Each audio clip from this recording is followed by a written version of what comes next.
Ok, hermanos, pues vamos a comenzar nuestra clase en esta mañana, lección número 142, bienaventurado el que es enseñado por el Señor. Ese es el título de la lección de esta mañana, bienaventurado el que es enseñado por el Señor. ¿Ya tienen sus hojitas? Ok, ahorita les van a entregar sus hojitas, una vez que lo tengan, vamos a comenzar con la introducción. Si gustan, mientras, hermanos, vayan buscando la bienaventuranza en el Salmo número 94, por favor, Salmos número 94. Vamos a leer el versículo 12 y versículo 13, Salmos 94, 12 y 13. Ahí es donde encontramos la bienaventuranza que nos corresponde meditar y estudiar el día de hoy. Salmos 94, ahí vienen sus hojitas al final de la introducción. Viene la cita donde encontramos dicha bienaventuranza. Salmos 94, versículo 12 y versículo 13. Dice la palabra de Dios así mientras van obteniendo sus hojitas. Dice en la Biblia, Salmo 94, 12 y 13. Bienaventurado el hombre a quien tú, Jehová, corriges y en tu ley lo instruyes, para hacerle descansar en los días de aflicción, en tanto que para el impío se cava el hoyo. Qué palabras tan profundas el versículo 12, pero el versículo 13 es como más coloquial el asunto, ¿verdad? En tanto que la bendición viene para el justo, para el impío, ¿qué se le espera, hermanos?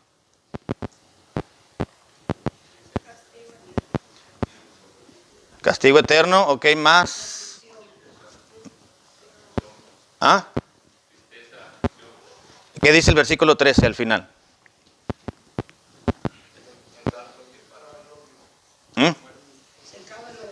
En tanto que ¿para qué? Se cava el hoyo. ¿Qué es cavar el hoyo, hermanos? Pues irse al panteón, pues. A eso se refieren, ¿no? Y que se cava el hoyo, literalmente, ¿no? Para cuando sepultan a una persona, pues se cava un hoyo, ¿verdad? Para llevarlo a la sepultura. Eso está hablando literal, pero también se está refiriendo al final que tendrán los impíos. Todos vamos a ir al hoyo, así decimos coloquialmente, ¿no? Al hoyo para referirnos, todos nos vamos a morir algún día. Pero aquí está utilizando el salmista, que no sabemos a ciencia cierta quién fue, no se nos habla, es uno de los salmos huérfanos que se le conoce. Él expresó, entre tanto al impío, pues mientras al justo le va bien, es dichoso, es feliz en este mundo, se está preparando el final de los impíos. Si no se arrepienten, se está acabando el hoyo, es decir, se está preparando la muerte, porque si no están del lado de Dios, pues entonces al morir se van a ir al hoyo, como todos nos iremos, pero se está refiriendo a la muerte y a la condenación específicamente. Vamos a verlo más adelantito, un poquito más de esto. Bien, ¿ya tienen sus hojitas, hermanos? Ok, vamos a leer la introducción. ¿Quién se pone de pie en voz alta? Lo puede leer. Mano.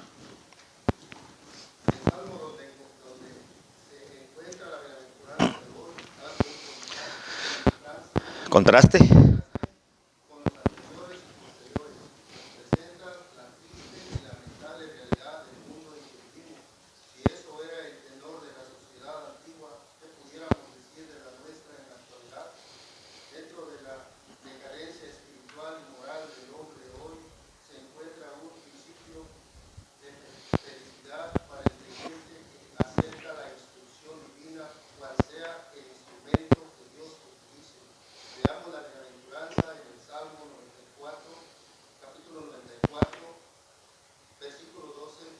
Ok, gracias, hermano, muy bien. El Salmo, hermano, el Salmo número 94 nos está hablando, como dice la introducción, está haciendo el salmista un contraste, es decir, está poniendo en la balanza y está exponiendo la situación que estaba imperando en aquel entonces. Estamos hablando de muchos siglos atrás, varios siglos atrás, porque dice, pone en contraste, está en contraste el tenor o el contexto de los salmos anteriores, del 93 para atrás y del 95 en adelante. Dice, es como un paréntesis porque presenta la triste y lamentable realidad del mundo en que estamos viviendo. El Salmo número 94, no lo vamos a leer todo no lo vamos a leer en su totalidad, pero está expresando el salmista el deseo de que Dios, dice ahí, deseo de venganza. Pero lo que vemos plasmado ahí, hermanos, es sencillamente el deseo o el anhelo de que Dios ejecute sus juicios hacia los malvados, porque la sociedad se estaba decayendo más y más en el sentido moral, pero principalmente en el sentido espiritual. Por eso el Salmo comienza, dice Jehová, Dios de las venganzas, dice el versículo 1, muéstrate, engrandécete, oh juez de la tierra, da el pago a los soberbios. Luego dice, ¿hasta cuándo los impíos? ¿Hasta cuándo, oh Jehová, se gozarán los impíos? Está exponiendo, hermanos, la situación que estaba siendo gobernada la sociedad en la antigüedad. Era el impío el que sobresalía y le iba mejor que al recto. Ahora, en la introducción dice que no hay mucha diferencia entre la sociedad antigua y en la actual, porque dice, nos presenta la triste y lamentable realidad del mundo en que vivimos, en que vivía el salmista, y luego dice, si eso era el contexto de la sociedad antigua, ¿qué pudiésemos decir de nuestra sociedad en la actualidad? Estamos viendo cómo describe la Biblia, hermanos, en Génesis capítulo 6, que es en donde se nos habla del diluvio, cómo vivía la gente, cómo era el tiempo de los antiguos diluvianos. ¿Mande?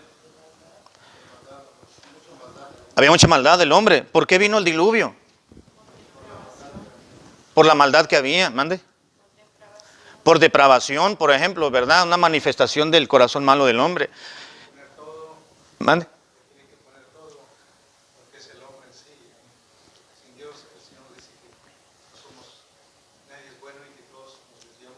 Uh-huh. Exactamente. Era sencillamente lo que tenía el corazón del ser humano en ese entonces, lo estaba manifestando. Y dice el capítulo 6 de Génesis, y la maldad del hombre llegó hasta la presencia de Dios. Es decir, era abundante, hermano. Estaba rebosando la maldad del hombre.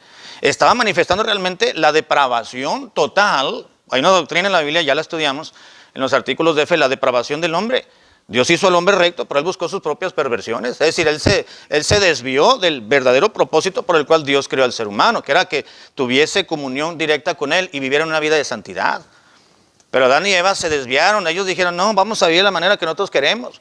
¿Verdad? Es cierto, vino la serpiente Satanás y llegó y le habló al corazón y a la mente de Eva. Eva le habló al marido y dijeron, pues sí, es cierto, vamos a comer, pues no pasa nada. Es mejor pedir perdón que pedir permiso. ¿Verdad? Han de haber pensado, entonces vamos a vivir de esa manera. Dios nos dijo algo, pero vamos a hacer lo que nosotros queramos. Entonces se depravó el hombre. Comieron, desobedecieron a Dios y ahí se le conoce como la caída. Después de la caída, todos los hijos de Adán y Eva, hasta la fecha, nacemos con naturaleza caída o naturaleza pecaminosa. De manera tal que el ser humano es más tendencioso a lo malo que a lo bueno. Si no me equivoco, no recuerdo si en Judas o en Primera o Segunda de Pedro, nos dice la Escritura que en los tiempos de Noé, la gente se casaba y se daban en casamiento y vivían y hacían lo que ellos querían. Estaba totalmente depravada la sociedad. No querían saber nada de Dios. Ahora, ¿tenían conocimiento de Dios aquella gente, hermanos? Sí, pero no existía la Biblia. Es más, todavía no existía la ley. Todavía no existía Moisés. De hecho, todavía no existía el pueblo de Israel. ¿Cómo conocían de la existencia de Dios?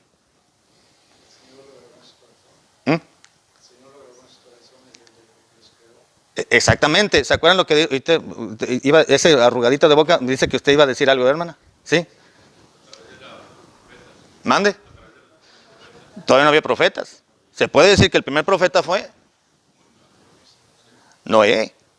Pregonero de justicia, le llama el Nuevo Testamento. Ahora, digo esto, hermanos, porque lo que decía el hermano Sandoval, Pablo nos dice en Romanos capítulo 1, que lo que de Dios se conoce, Dios se lo manifestó a través de las cosas hechas. Las cosas hechas, exactamente. Y a través del corazón, como dijo la hermana, la conciencia. Cuando Dios creó al hombre, Adán y Eva, no sabemos qué tanto tiempo ellos vivieron en ese estado de inocencia. No había maldad, no había vergüenza, no había pena, no había malicia. Estaban viviendo un estado de inocencia, como lo más parecido a ello, no exactamente, lo más parecido es un bebé. Son inocentes, van creciendo, ¿verdad? Uno le dice a un niño algo y se lo cree. Uno le dice, no te vayas abajo de la mesa porque está el cucuy. Y se lo cree. Y nomás ¿y qué es el cucuy? Uy, le hacemos así. Y ya se le grabó. Uno como adulto que ya es consciente dice, ¿para el cucuy? No, no existe el cucuy, ya le decimos después, pero ya que le metimos sustos desde chiquitos a los chamaquillos, ¿verdad? Entonces, se la cree. Si uno le dice, mira, si uno le quiere dar lentejas, que a veces odiamos las lentejas, ¿no? Pero si uno quiere dar que ellos sí se coman las lentejas, mira, es platanito, ¿verdad? Que está partidito y que no sé qué. Ah, pues me lo voy a comer, y se lo como que fue plátano. Se lo creen. Son inocentes. De manera tal, bueno, me estoy desviando mucho del tema, pero al punto que voy, hermanos, es que había maldad. En los tiempos del salmista, hermanos, la sociedad ya estaba totalmente corrompida, estaba alejada de Dios. De forma que el salmista le dijo, no le reclamó a Dios. Nada más estaba exponiendo a través de esta oración, de este salmo, Señor, ¿hasta cuándo el impío va a prosperar y le va a ir bien? Y los que tratamos de cumplir con tus preceptos y mandamientos, pues ahí tenemos que esperar a que algo suceda para poder pues tener tranquilidad y reposo. Y dice, Señor, ¿hasta cuándo? ¿Hasta cuándo? Manifiéstate, Señor, el impío está viviendo, les va bien, se mueren y mueren en abundancia. ¿Hasta cuándo, Señor, el impío? Dijo el salmista, se gozarán los impíos. ¿Hasta cuándo tú vas a reaccionar y Dios de las venganzas te vas a manifestar para que seas engrandecido? Porque está manifestando, hermanos, lo que estaba sucediendo en la sociedad en aquel entonces. Ahora, si esto estaba ocurriendo en aquellos tiempos, hermanos, ¿qué pudiésemos decir de la sociedad en la cual estamos viviendo? El corazón del hombre, hermanos, conforme va pasando el tiempo, se va corrompiendo más. Mucho más.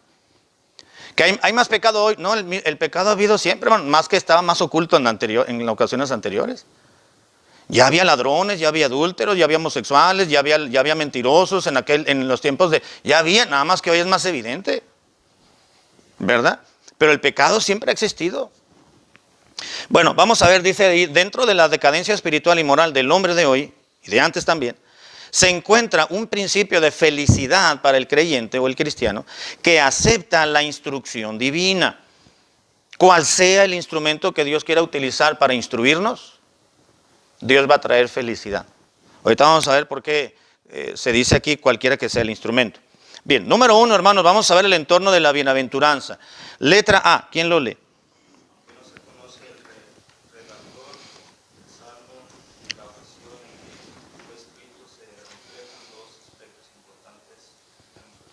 Exactamente, gracias Uli. Vemos aquí, hermanos, ahorita vamos a ver en estos versículos, más adelantito aquí la bienaventuranza, sin saber quién lo escribió y sin saber, como dice aquí, la ocasión en que fue escrito. Normalmente en las bienaventuranzas que hemos meditado ya podemos ubicarnos por qué el salmista, bueno, ahorita hemos visto solamente del Salmo, sino de Job. ¿Por qué el escritor sagrado declaró esa expresión de dicha y felicidad? Vemos el contorno, el contexto, el estado en el cual estaba expresándolo, pero aquí no conocemos, conocemos el mundo en el cual estaba viviendo y quién era. Era un hombre, pero no sabemos su situación, su familia, el entorno, pero vemos dos cosas plasmadas en este salmo. Número 1, el terror que les espera a los perseguidores del pueblo de Dios y la insensatez que muestran, del versículo 1 hasta el versículo 10. Ahora, la oración, hermanos, y el salmo que escribió este redactor sagrado, en esos 11 versículos que los pueden leer en su casa con tranquilidad, está manifestando cómo los malos subyugan, pisotean, se burlan, escarnecen a los justos. Y ese era el coraje del salmista. Más que el coraje era la impotencia de ver que Dios no se estaba manifestando de alguna forma todavía en favor de los suyos, pero sí en detrimento de los hijos de Dios a través de los escarnecedores. Eso sigue ocurriendo hoy en día, ¿no es cierto, hermano? Muchas veces los que no conocen a Cristo se burlan de los creyentes, de los hijos de Dios. los supuestos científicos, los artistas, los actores, los profesionistas, en algunos casos, cómo quieren escarnecer el cristianismo o al creyente, el creyente también. Y el salmista dice, ¿por qué tiene que pasar eso? Señor, muéstrate, por favor, cállales la boca, que sepan quién es Dios, Dios de las venganzas, le dice el salmista, por favor, oh Dios, ¿hasta cuándo vamos a estar con nuestro corazón escarnecido, nuestra boca callada? Manifiéstate, oh Señor. Y empieza a expresar lo que los hijos de Dios estaban padeciendo, el pueblo de Israel más bien. Y número 2, vemos también, hermanos, el consuelo en los versículos 12 hasta el 23. El consuelo y la paz que les espera al pueblo de Israel, que eran los perseguidos, además de que sus aflicciones tendrían alguna vez, algún momento tendrían un final feliz. Normalmente no todos los finales son felices, pero para el creyente siempre va a haber un final feliz. Amén, hermano. Siempre, siempre. Siempre, siempre. ¿Por qué? Porque el creyente tiene la esperanza de la vida eterna. Aunque muramos como no queramos morir, como nunca pensamos morir, nuestro final terrenal será feliz, porque eso pondrá principio, hermanos, a nuestra vida eterna. Amén. Hermano. Sí.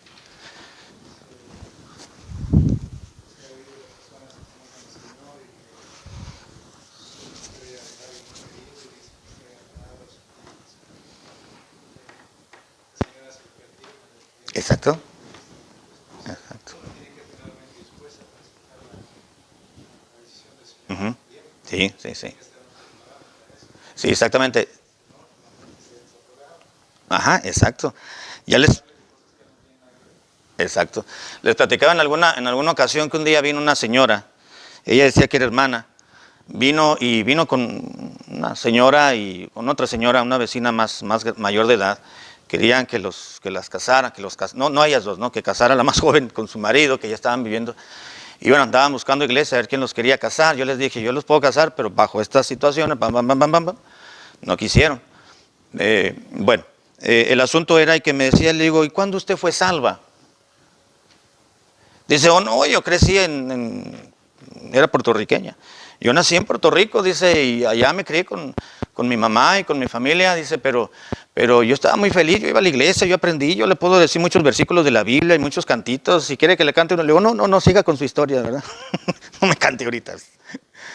Y yo quiero arreglar bien con Dios. Le digo, ¿por qué quiere arreglar cuentas con Dios? Dice, es que yo me desvié por mucho tiempo. Le digo, ¿por qué se desvió? Dice, yo dejé de creer en Dios. Digo, ¿por qué dejó de creer en Dios? Dice, porque pasó esta situación, lo que decía el hermano, ¿verdad? Pasó esto y esto y esto. Entonces yo le pregunté a Dios, Dios, ¿por qué me estás castigando de esta manera? Yo estoy padeciendo cierto dolor, decía ella, le decía al Señor, dice, ¿por qué yo? ¿Por qué yo tengo que vivir esto? ¿Por qué no fulano? ¿Por qué no sutano? ¿Por qué otras personas que no van a la iglesia, que no quieren saber? ¿Por qué yo, que soy hija de Dios? Dice, y mi corazón se volvió en contra de Dios. Y yo me fui de Dios cuando era un adolescente. Hasta ahora que ya soy una persona grande de edad, dice que ya tengo quiero formar una familia y quiero hacer las cosas bien, quiero reconciliarme con Dios. Qué bueno, ¿verdad? Nunca es tarde para reconciliarse con Dios, le digo, pero que como decía el hermano, ¿verdad? No todos están, no todo ser humano tiene la capacidad, voy a decirlo así, de aceptar la voluntad de Dios. Y para poder aceptar la voluntad de Dios, hermanos, es cuestión de decisión, de determinación. De aceptar y decirle, Señor, pues es que, miren, hermanos, si el Hijo de Dios acepta el señorío de Cristo en su vida, no nos costará demasiado poder aceptar lo que Dios decide. Pero si uno que dice ser cristiano, dice que es cristiano, pero su vida no la está gobernando el Espíritu de Dios, no es una vida que está sometida bajo el señorío de Jesucristo, no es una vida que está gobernada por el Espíritu de Dios, entonces le va a costar trabajo aceptar los preceptos, mandamientos y la misma perfecta voluntad de Dios. Y va a estar como esa mujer que vino, esa hermana que decía, era una hermana no de la iglesia, obviamente, era una persona que vive aquí en Rockford y Estaba buscando quizás alguien que le siguiera su cuento, ¿verdad? O le sobara el lomo. Y no lo iba a hacer yo, obviamente. De manera tal que decía esa persona, dice, es que, y aún no entiendo, dice. Pero pues bueno, yo quiero que Dios me bendiga. Bueno, es que Dios siempre nos ha bendecido. Siempre Dios nos ha bendecido. Nada más que nosotros no vemos las bendiciones muchas veces como venidas del cielo. La vemos como venidas del patrón, como venidas del trabajo, como venidas de nuestro propio esfuerzo. Y no reconocemos a Dios en nuestras vidas. Bueno, vemos aquí, hermanos, el consuelo y la paz que les esperan los perseguidos, además de las aflicciones que tendrán, que sus aflicciones algún día tendrán un final feliz. Vamos con la letra B, hermanos. ¿Qué dice? El salmista reconoce que todos los que estaban padeciendo como pueblo amado de Dios se encontraban justo dentro del diámetro de los planes divinos, lo que le llevó a concluir que era una herramienta de Dios para instruirlo y experimentar el reposo del Señor en su vida. Exactamente, gracias. Vemos ahí los dos versículos que ya leímos de la bienaventuranza. Dice la letra B, nada más para expresar, está muy largo el párrafo, ¿verdad? El salmista reconoce, hermanos, que todo lo que estaban padeciendo como pueblo de Dios, el pueblo de Israel, que él lo está manifestando, dice, se encontraba justo, hermanos, dentro del diámetro de los planes divinos. Es decir, estaba dentro de los planes de Dios, de la voluntad de Dios. Todo lo que los seres humanos, hermanos, estamos viviendo es porque Dios lo concede en sus planes. El hombre es el que se sale de la voluntad de Dios. Pero aún así Dios tiene control de todas las cosas. Ahora, lo que el salmista estaba expresando de que su pueblo, el pueblo de Israel, estaba padeciendo en esos instantes, dice, él está enterado y está reconociendo que todo estaba dentro, le puse aquí, dentro del diámetro de los planes divinos. Lo que le llevó a concluir al salmista que era una herramienta de Dios, el mal o las aflicciones que estaban viviendo, era una herramienta de Dios para enseñarles, para instruirles y para experimentar también el reposo de Dios en su propia vida. Dice el versículo 12, bienaventurado el hombre a quien tú, oh Jehová, dice, ¿qué cosa? Corriges. Bueno, vamos a ver lo que quiere decir corrección precisamente en este versículo, ¿ok? Y no es necesariamente corrección como lo sabemos. Ahorita vamos a verlo. Número 2, hermanos, vamos a ver la enseñanza de la bienaventuranza. El tiempo se nos está viniendo encima, ¿verdad? Letra A, ¿qué dice? Letra A. El escritor sagrado apela a la justicia de Dios sobre los malvados que abusaban del buen corazón de los rectos y miraba los abusos e injusticias como un método del Señor para corregirles y simultáneamente recibir instrucción, descanso y consuelo. Exactamente, hermano, gracias. Aquí está toda la idea, hermano, central de esta bienaventuranza. Aquí está. Si usted entiende la letra A, ya nos podemos ir. Bueno, no todos le agarran. El escritor sagrado, es decir, el salmista, está apelando a la justicia de Dios sobre los malvados. Y dice, oh Dios de las venganzas, muéstrate, le está diciendo, no, sí, reacciona. Sobre los malvados que abusaban del buen corazón de los rectos. Y miraba los abusos e injusticias de esas personas malas hacia ellos como un método, como una forma de Dios para corregir a su pueblo. ¿Sí entiende esto, hermano? Lo que está haciendo el salmista es las cosas, las aflicciones, los problemas, las pruebas, las luchas que nos estamos padeciendo como pueblo de Israel, como pueblo de Dios, no es otra cosa más que algo que viene de Dios. ¿Se acuerdan cuando David iba subiendo con su gente a una colina y salió un hombre, ¿cómo se llamaba ese hombre? Ay, se me fue el nombre. ¿Simei? Creo que sí, algo así, ¿no? Que lo iba escupiendo y le iba aventando piedras y le iba tirando polvo. Muera, hombre sanguinario, cruel, bla, bla. Le iba gritando y se levanta uno de los valientes de David y le dijo, Señor mío, ciérrame el ojito nomás y voy y le corto la cabeza. Dime tú y le ponemos una buena arrastrada. Dime. Le dijo, no, déjalo. Porque puede ser un enviado de Dios para corregirme. Esa era la actitud que tenía el salmista, hermanos, el que escribió el Salmo 94. El salmista reconoce que todo lo que estaban padeciendo como pueblo, bueno, el escritor sagrado apela a la justicia de Dios sobre los malvados que abusaban del buen corazón de los rectos y miraba los abusos, el salmista, y las injusticias de ellos como pueblo como un método de Dios para corregirles y para simultáneamente también entonces recibir la instrucción, descanso y consuelo. Letra B, hermanos, ¿alguien más?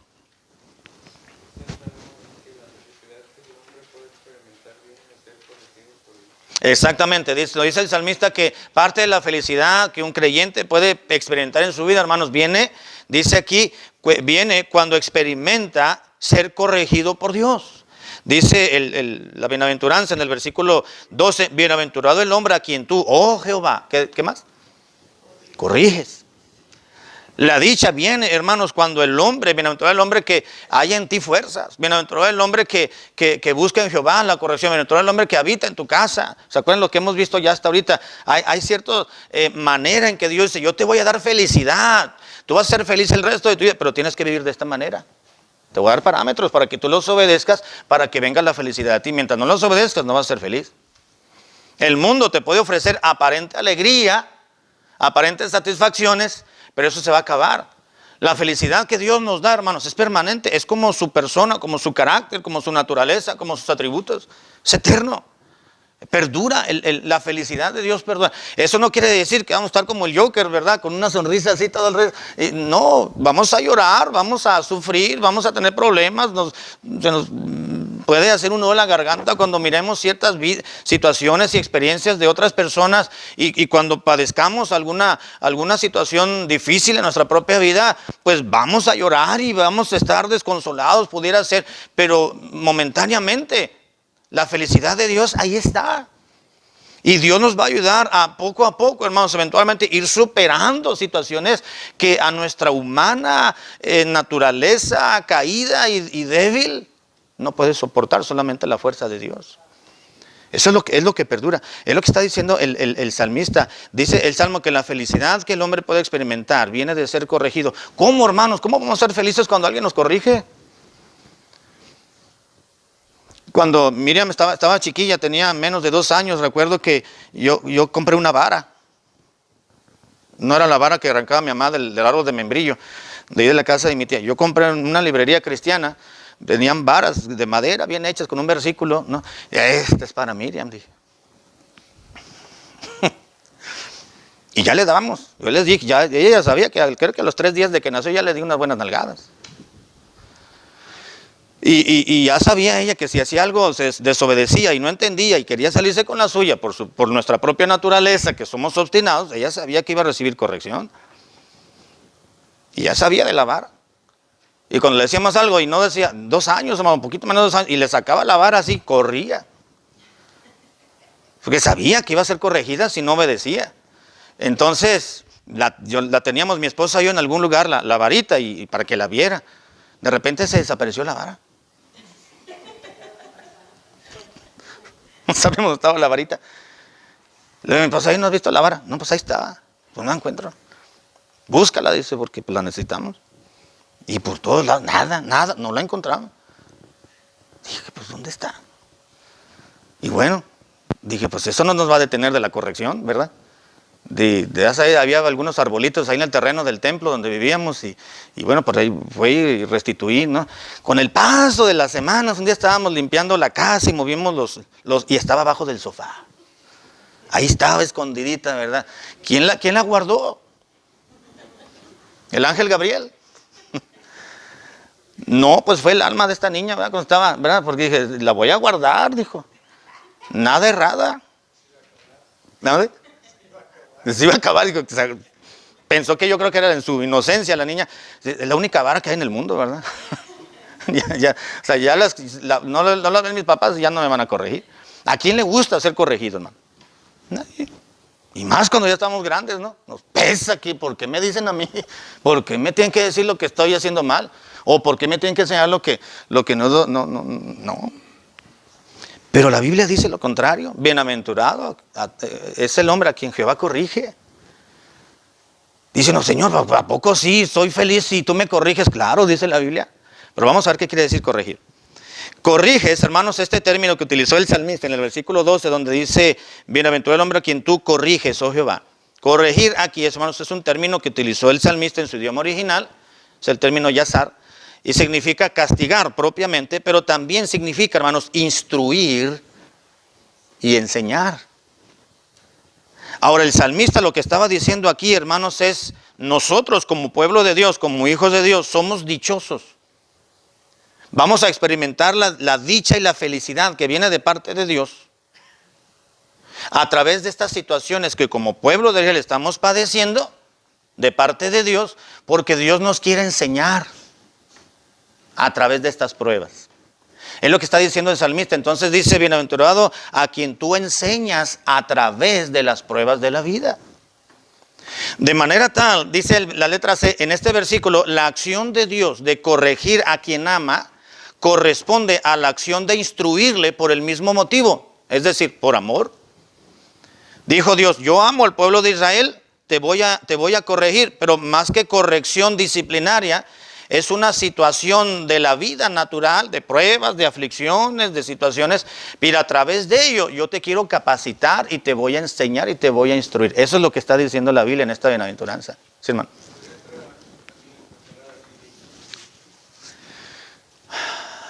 Sí, en un sentido porque la instrucción es dirección. Bienaventurado el hombre a quien tú instruyes o diriges a través de las experiencias de la vida cotidiana. Exactamente, exactamente.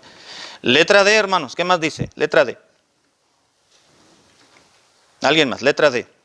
La fe habilita al salmista para ver que sus problemas son parte de la enseñanza que Dios le da. Exactamente, gracias, hermano. Lo que decíamos ahorita, hay personas que difícil, como decía el hermano Francisco, no, hay personas que no aceptan la voluntad de Dios, que quieren que todo vaya bien. ¿Qué dijo Job, hermanos? ¿Cómo nos ayudaría, cómo nos motivaría mucho si Job, caso hipotético, ¿verdad? Si Job existiera hoy en día. Porque, ¿qué dijo Job? ¿Qué le dijo Job a su mujer, hermano? ¿Se acuerdan?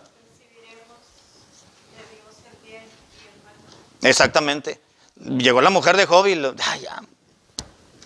ya maldice a Dios para que te mueras, mira, das pena, das vergüenza, pena ajena, le dijo. Le digo, ¿qué? Le dijo Job, vamos a recibir de Dios las cosas buenas nada más y el mal no. No, esto viene de Dios, dijo Job, lo bueno viene de Dios y estas situaciones malas para nosotros vienen también de Dios.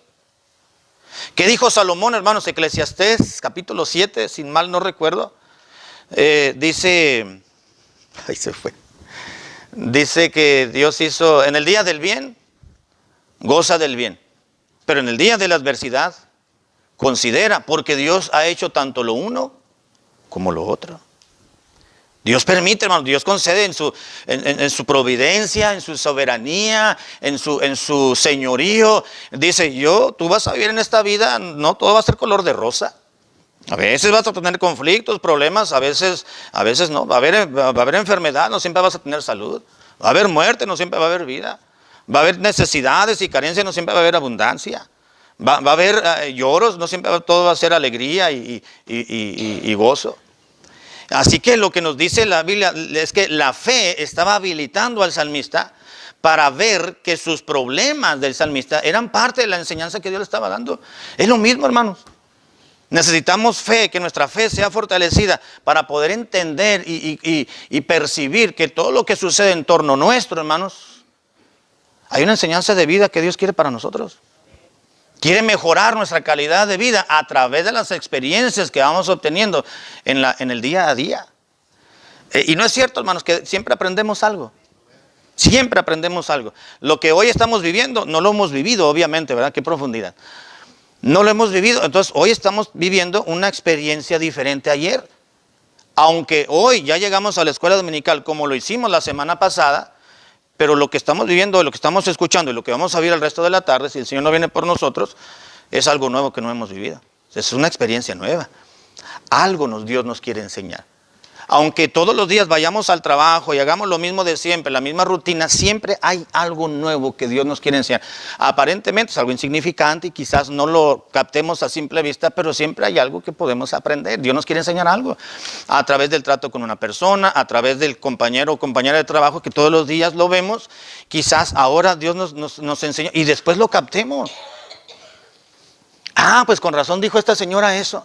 Pues con razón dijo el patrón esto. Pues con razón aquel carro se me atravesó. Y con razón el tren pasó ahí, tardé 10 minutos parado porque allá había un accidente. Dios me quiso librar de aquel accidente. Ahora entiendo. Bueno, letra F, hermanos.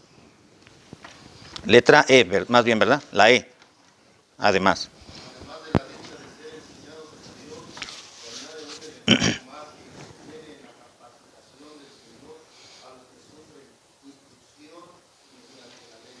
Exactamente, gracias hermano. Dice que la dicha de ser enseñado por Dios, expresa la bienaventuranza del salmista, también se le añade no solamente la felicidad que Dios nos da al ser corregidos o al ser instruidos por Dios, se le añade un elemento más, hermanos, que interviene en esa, o como decía el hermano Francisco, orientación o capacitación de Dios a los que sufren. Y es la instrucción mediante la palabra de Dios, la ley. Porque dice el versículo 12, bienaventurado el hombre a quien tú, Jehová, corriges. ¿Y qué más? Y en tu ley los instruyes. Y en tu ley los instruyes. Tú nos quieres corregir, es decir, nos quieres enseñar, capacitar a través de las pruebas de esta vida, pero también nos quieres instruir en la ley. Dios no solamente nos enseña, hermanos, a través de experiencias propias y experiencias de terceras personas. No es cierto que cuando algo le sucede a otra persona dice, ah, caray. Ah, caray, dice. Si esa gente le pasó eso por andar con esa forma de vida, entonces yo no voy a vivir igual que ellos. Es enseñanzas de vida. No necesariamente es juzgar a otros, sino tomar ilustración. Verlo como una ilustración de lo que hacen otros para uno no incurrir en esas situaciones que pueden traerle consecuencias fatales, por ejemplo. No solamente Dios nos enseña a través de ello, no solamente Dios nos enseña a través de nuestra conciencia en las noches, hermanos. El salmista, hay un salmo que dice, aún, dice Jehová, me habla a mi conciencia en las noches. Dios nos habla, sobre todo en las noches, se nos va el sueño, hermanos. Dijo una hermana, pues algo mal hice. No necesariamente, ¿verdad? Pero quizás Dios quiere hacernos recapacitar ya cuando estamos tranquilos, porque en el día pues andamos para arriba y para abajo y no tenemos una pausa para respirar tantito, reflexionar. Dice Dios, pues te voy a hacer reflexionar en la noche. Te voy a hacer que te despiertes a las 2 de la mañana, 2:30, y te voy a dar 2 horas que se te va el sueño para que pienses lo que hiciste en el día. Para que pienses, reflexiones tranquilo ahí en la comodidad de tu cama, dice Dios. Y Dios nos habla, Dios nos enseña, Dios nos redarguye, el Espíritu Santo nos redarguye y nos enseña. Pero también Dios nos enseña, hermanos, a través de su palabra, amén. Que es el método infalible y principal de la manera en que Dios nos enseña. Dice, y los instruyes. En tu ley los instruyes. El salmista estaba reconociendo, hermanos, que la mayor enseñanza de su vida está a través de la palabra de Dios, la ley de Jehová. Nunca se apartará de tu boca este libro de la ley, sino que de día y de noche meditarás en él, para que guardes y hagas conforme a todo lo que en él está escrito. Entonces harás prosperar tu camino y todo te saldrá bien. Dice la Biblia en el libro de Esdras, que Esdras, el sacerdote, cuando llegó un grupo de personas que estaban allá en Babilonia, llegaron un grupo de cientos y cientos y miles a Jerusalén, y Esdras comenzó a restaurar la vida religiosa del pueblo de Israel. Y dice que Esdras se puso en un lugar alto y le pusieron un púlpito y abrió los rollos de la ley y comenzó a leerla. Y allá en la congregación había levitas y otros sacerdotes que estaban escuchando y le estaban enseñando al pueblo de Israel, interpretando, enseñando, explicando lo que Esdras estaba leyendo. Y el pueblo lloraba, dice la Biblia, de emoción al saber que estaban en un lugar donde Dios les estaba orientando a través de la ley, literalmente, la palabra de Dios. Así que el salmista está reconociendo a ellos que es la ley de Jehová la que nos instruye, y por ello somos dichosos. Dice el inciso 1, hermanos, el término instruyes del versículo 12, y en tu ley lo instruyes, es la palabra lamad en hebreo, que significa aguijonear. ¿Sabe lo que es aguijonear? Es picar a través de un aguijón o de una lanza, un palo con un pico. Por ende, como significa aguijonear, quiere decir adiestrar o domar, literalmente. Entonces la palabra aquí instruir significa adiestrar o domar. Domar. Para poder adiestrar y domar, hermanos, se tiene que pasar por encima la obstinación. Para poder adiestrar a un caballo bronco, hermanos, hay que darle con todo y y ahí está obstinado el caballo hasta que algún tiempo va a estar domado. Ya está adiestrado. No, los perritos igual, los animalitos igual. Dice Dios, yo voy a usar mi palabra para adiestrarte, para domarte, porque tu naturaleza quiere pasar por alto mis mandamientos, mis preceptos, mi ley, y tú te quieres obstinar a tu propio criterio, a tu propia vida, a tu propia filosofía de vida, pero mi palabra va a poder más que tu corazón. Te voy a adiestrar, dice Dios.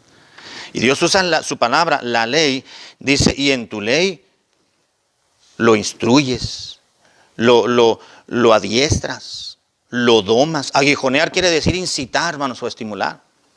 Letra F. ¿Quién más la puede leer? Letra F.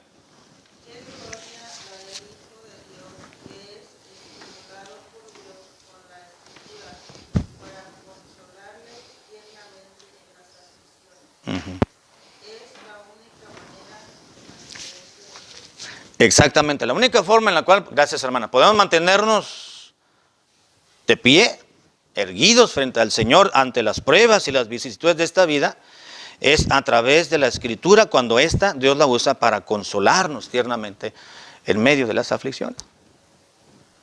Cuando tenga necesidad, hermanos, cuando tenga tristeza, cuando tenga una emoción que la está desbordando, cuando le embarga la ansiedad, la desesperación, no vaya a tomarse sus antidepresivos. Vaya a la palabra de Dios. Vaya a la Biblia. Siéntese, aunque no tenga ganas, siéntese. Señor, me siento mal, no sé qué tengo, no tengo ganas de nada, no quiero ir a trabajar, no quiero comer, no quiero saber nada de la gente, todos son hipócritas, no quiero saber nada del trabajo, de los hermanos, del pastor, de los vecinos, no sé qué tengo, hermano, siéntese aunque no tenga ganas, abra la Biblia y el Espíritu Santo le va a hablar. Eso es lo mejor. Someta su carne a los preceptos divinos. La carne es débil, el Espíritu está dispuesto, dijo Jesucristo, pero la carne es débil. ¿Se acuerdan de ese grupito que era privilegiado porque el Señor Jesucristo los escogió? Era Pedro, Juan y Jacobo. Eran los tres que siempre estaban ahí. A los 12 el Señor tenía preferencia con ellos, pero había otro grupito que era más allegado al Señor Jesucristo. Y le dijo, vénganse, vamos a orar, vénganse todos, vamos a orar. Se fueron al huerto y le dijo, ustedes quédense aquí, vénganse ustedes tres, Pedro, Jacobo y Juan, vámonos. Quiero que oren conmigo. Y se fue más arribita y le dijo, aquí quédense, voy a orar, quiero que me acompañen en esta cadena de oración. Se fue, al cabo de una hora regresó, estaban dormidos. Pues ¿qué se esperaba de alguien que estaba en la carne? ¿Verdad? Y les dijo, hey, dice que no pueden velar conmigo una hora. Una hora, no es mucho, una hora. Yo sé, dijo Cristo, que el Espíritu está, yo sé que ustedes querían hacerlo, pero pues la carne les ganó, son débiles. El Espíritu quiere, pero nuestra carne no, hermanos. ¿Verdad? Lea la Biblia. Cuando esté en desesperación, en ansia, lea la Biblia. Ábrala en los salmos. Los salmos son porciones que escribieron, que el Espíritu Santo supervisó, para que no se escribiera más de lo que no debieron haber escrito y que se escribiera solamente aquello que quería Dios y deseaba en base a la personalidad, las palabras, los pensamientos, las experiencias propias que estaban padeciendo los salmistas. Así que todo el Espíritu Santo lo supervisó, lo inspiró, y si usted se sienta a leer los relatos de aquellos que han padecido lo mismo que usted y que yo, el Espíritu Santo lo va a utilizar para animarnos. Lea la palabra de Dios. Lea la palabra de Dios. Cuando somos corregidos por el Señor, debemos orar que seamos instruidos y ver que la ley de Dios es el mejor expositor en la providencia divina. Amén, hermano. No podemos separar cristiano de la palabra de Dios. Todo va íntimamente ligado. Bueno, vamos a continuar para terminar, hermanos, ya. Letra G. ¿Quién más lo puede leer? Por si fuera poco, el pueblo de Dios obtendrá paz de sus sufrimientos,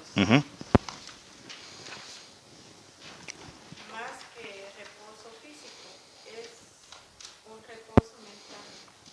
Compárese con Isaías 7, 1 al 4. Y gracias, hermana. Dice el versículo 13, bienaventurado 12. Bienaventurado el hombre a quien tú, Jehová, corriges y en tu ley ¿lo qué? Lo instruyes. Y luego el versículo 13, para hacerle, ¿qué cosa? Descansar en los días de aflicción, en tanto que para el impío se acaba el hoyo. Al impío le va a ir mal, se va a morir algún día. Ya se está acabando el hoyo, algún día ya tendrá su lugar apartadito ahí en la cripta, en la sepultura o en el crematorio. Pero hay un final dichoso para los hijos de Dios. Hay aflicciones, hay pruebas, hay luchas. Está bien, yo las voy a usar para instruirte, para corregirte, para enseñarte, dice Dios. No te desesperes, porque hay una enseñanza. Yo te voy a enseñar a través de ello. ¿Se acuerdan de la película Karate Kid? los que somos de esa fecha. ¿Se acuerdan cuando el muchachito estaba desesperado porque quería aprender la disciplina? Y fue con el señor Miyagi. Y le dijo, quiero que enceres el carro. Y hazle así. Y no entendía él por qué tenía que aprender a encerar el carro con este trapo. Wax in, wax on. Pero después, es que quería que yo aprendiera los movimientos porque eso es como me voy a estar defendiendo.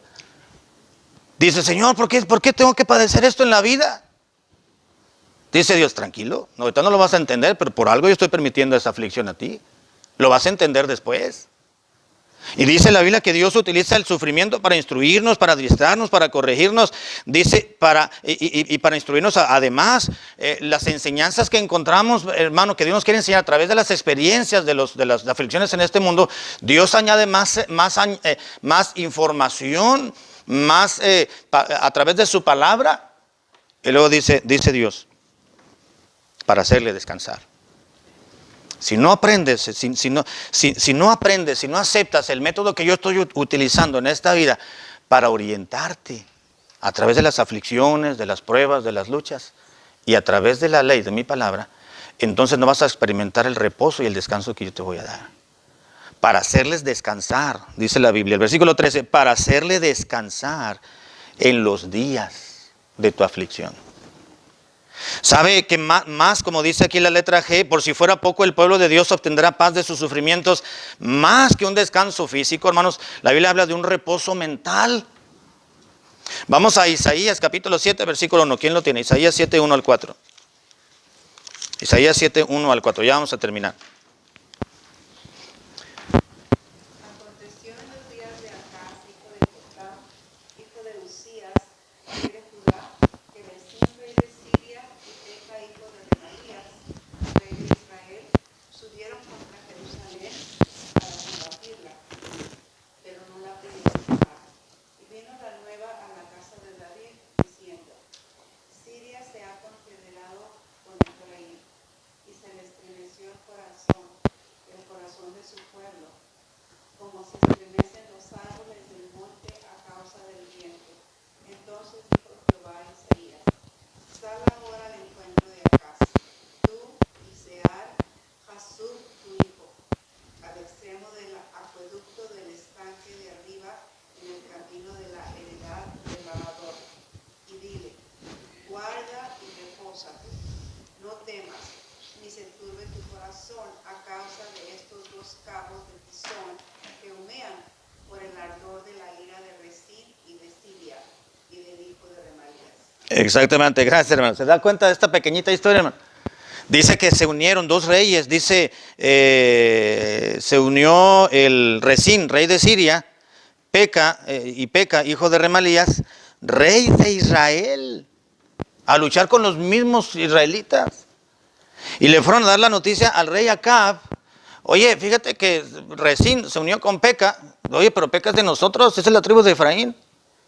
Pues se han confederado para luchar en contra. Ay, digo.